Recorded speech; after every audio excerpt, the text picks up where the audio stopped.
Hello everyone, welcome back to my channel. Happy Sunday to all of you.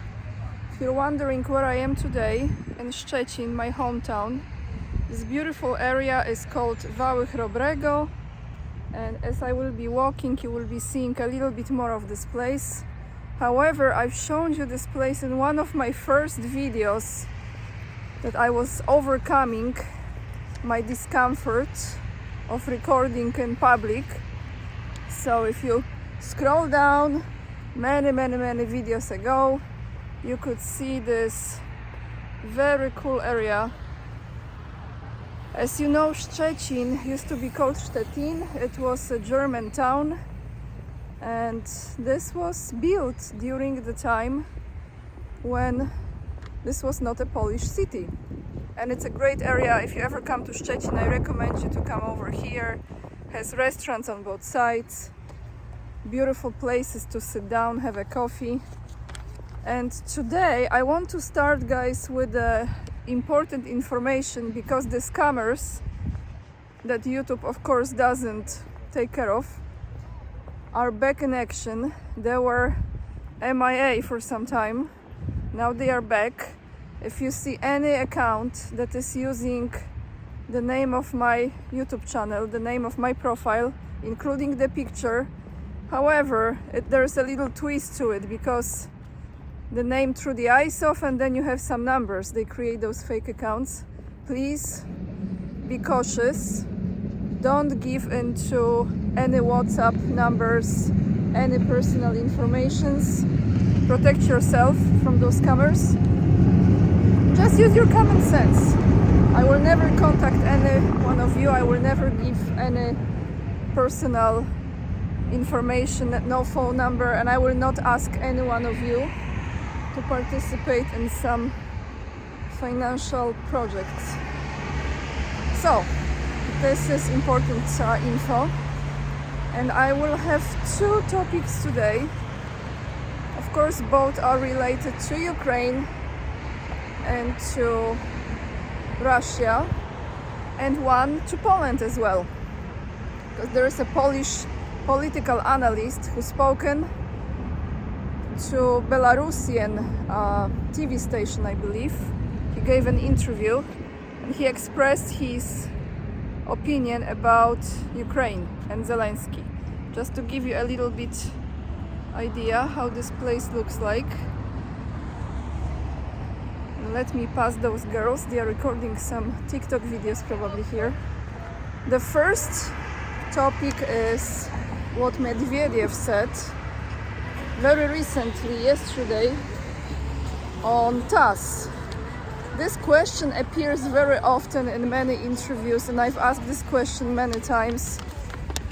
How long this conflict in Ukraine will go on? How long it will continue? You know, maybe I just sit down here on the stairs and I can read this to you. So, Medvedev addressed that, and he said, this is from TASS, Russia will continue its special military operation until it completely destroys the Nazi regime in Ukraine and liberates its original lands. Security Council Deputy Chairman Dmitry Medvedev said. So I think that is really the case. We know this, right? The Nazify Ukraine. As long as there are Nazis, but can you really make sure that they will be gone for good? It's another question. So, now quoting him, the special military operation will continue until the Nazi Kiev regime is completely destroyed and the original Russian lands are liberated from the enemy, he said. He actually wrote this on Telegram on the day of the reunification of the Donetsk and Lugansk People's Republics and the Zaporozhye and Kherson regions with Russia. Medvedev noted that a year ago, residents of those regions had made a life-changing decision to reunite with their motherland. Their choices became a symbol not only of restored historical justice, but also of the unity of the Russian people, their enormous willpower and determination, he stressed. Victory will be ours, and there will be more new Russian regions, Medvedev added. So guys, how long in your opinion it will take to denazify completely that region? Put in the comments down below while I am changing my location, because this is very popular spot for people to come, as you see, to have coffee or ice creams or lunch. Here is the museum in this big building.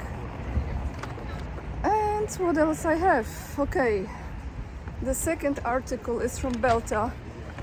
Once in a while I check that portal. This is the Belarusian portal, because you see some articles or speeches, like for example the one I gave you yesterday from Maria Zakharova, that are posted there.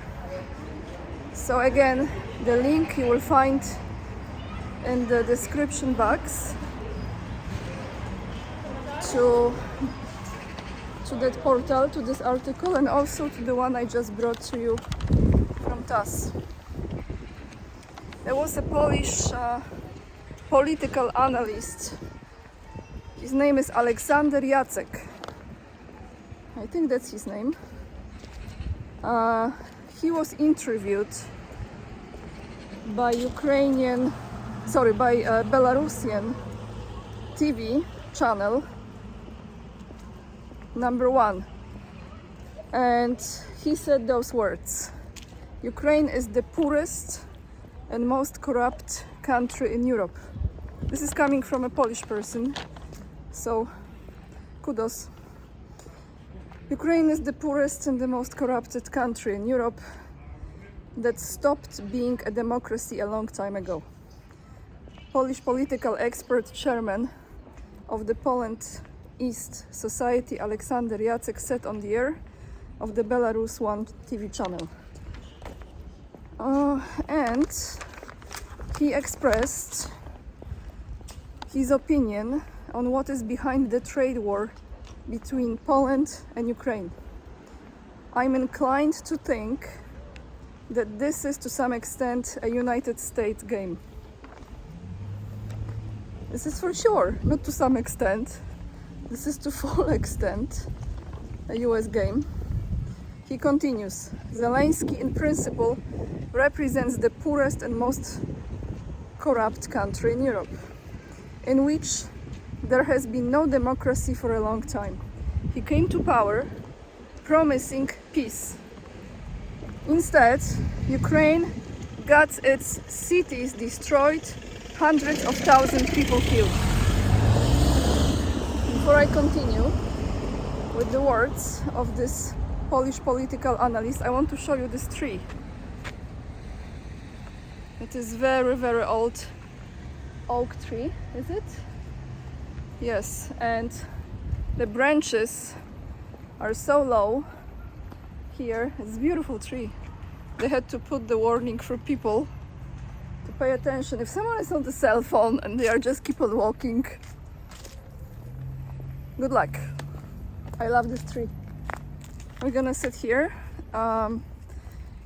Yes, so people killed, peace was promised, and US is involved, he thinks. Of course it is. Okay, let me continue. A little bit more from this person. Corruption in Ukraine has become even greater, Aleksander Jacek said. Now, Zelensky is posing as a global champion of democracy and good economy. Even the Americans have probably grown a little tired of this. Put in the comments down below who is tired of Zelensky, please. Just put in the comments who is tired of Zelensky and what is the percentage from 0 to 100%. What's the level of you being tired? Just a little Just a little request from me for you. Even the Americans have probably grown a little tired of this, he stressed, but since they do not like to get their hands dirty, they use the situation in Poland to simply punish Zelensky or show him his place, for example, by threatening to close the hub in Rzeszów. Hub in Rzeszów, I mention again, this is the place, that airport especially, where most of the military equipment arrives, and it goes from there, so southeast part of Poland. Then the war might end in 2 weeks and Zelensky's career will be over. That's my opinion. According to Alexander Jacek, to that expert, there will be no winners in the trade war between Poland and Ukraine. It will not end with some decision in favor of Poland or in favor of Ukraine. Grain will not be allowed into Poland because this will ruin Polish farmers. Everyone understands that Ukraine's joining the European Union poses an economic problem for Poland. Because then Poland, which now receives money from the EU for development, will become a donor rather than a recipient. We are not ready for this given the current economic situation. Here is a very straight to the point observation, and I'm glad someone said it. Actually, Polish person said it on Belarusian TV channel. Kudos. Americans, they do not like to get their hands dirty. They use the situation in Poland to simply punish Zelensky or show him his place. So here, you know, and you know this, everyone, but especially lately before the election, it's coming. October 1st, today, by the way, we have 2 more weeks on the 15th. So 2 more weeks before shenanigans will take place. The narrative, the approach to Zelensky, of course, has been changed drastically since so many things have been unfolding lately, including his persona. But what I want to say is this: before, when you were saying things against him, it was, you know, Russian propaganda, misinformation, hate speech, whatever, like, you know. And now it looks like there are so many people who are freely, openly on those channels on YouTube in Poland expressing how they don't approve of him, how bad he is, how bad he's acting, what is he doing, how self-centered he is, self-absorbed, how inconsiderate, how ungrateful, etc., etc. Before, not long time ago, you were not able to hear that many voices speaking like this because he was completely glorified. So you see, now the narrative is changing, which is very convenient to use this as a weapon, as a tool during the election time, and to deliver to the voters this information that they will protect this country from Zelensky. Yeah. Another thing before I end this video is it's actually my knowing already. We know what's gonna happen, okay? During the election. The same party is going to win. The second party will still remain the second party, so Law and Justice is going to win.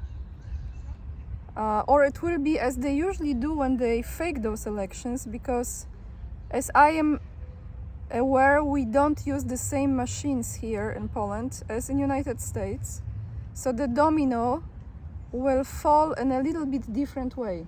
And what I mean by that, they're gonna create this almost on the brink 50-50 result. This is my sense. I'm kind of like predicting this. I hope I'm wrong, but that's how I see this is going. So again, as in most cases, you have those results that are almost on the brink. So you have, like, you know, 51-52%, and the other party is almost there but not quite. Remember Le Pen, remember Macron, absolutely stolen election. I'm not even going into United States because, you know, we all know what happened in 2020. We all know what happened.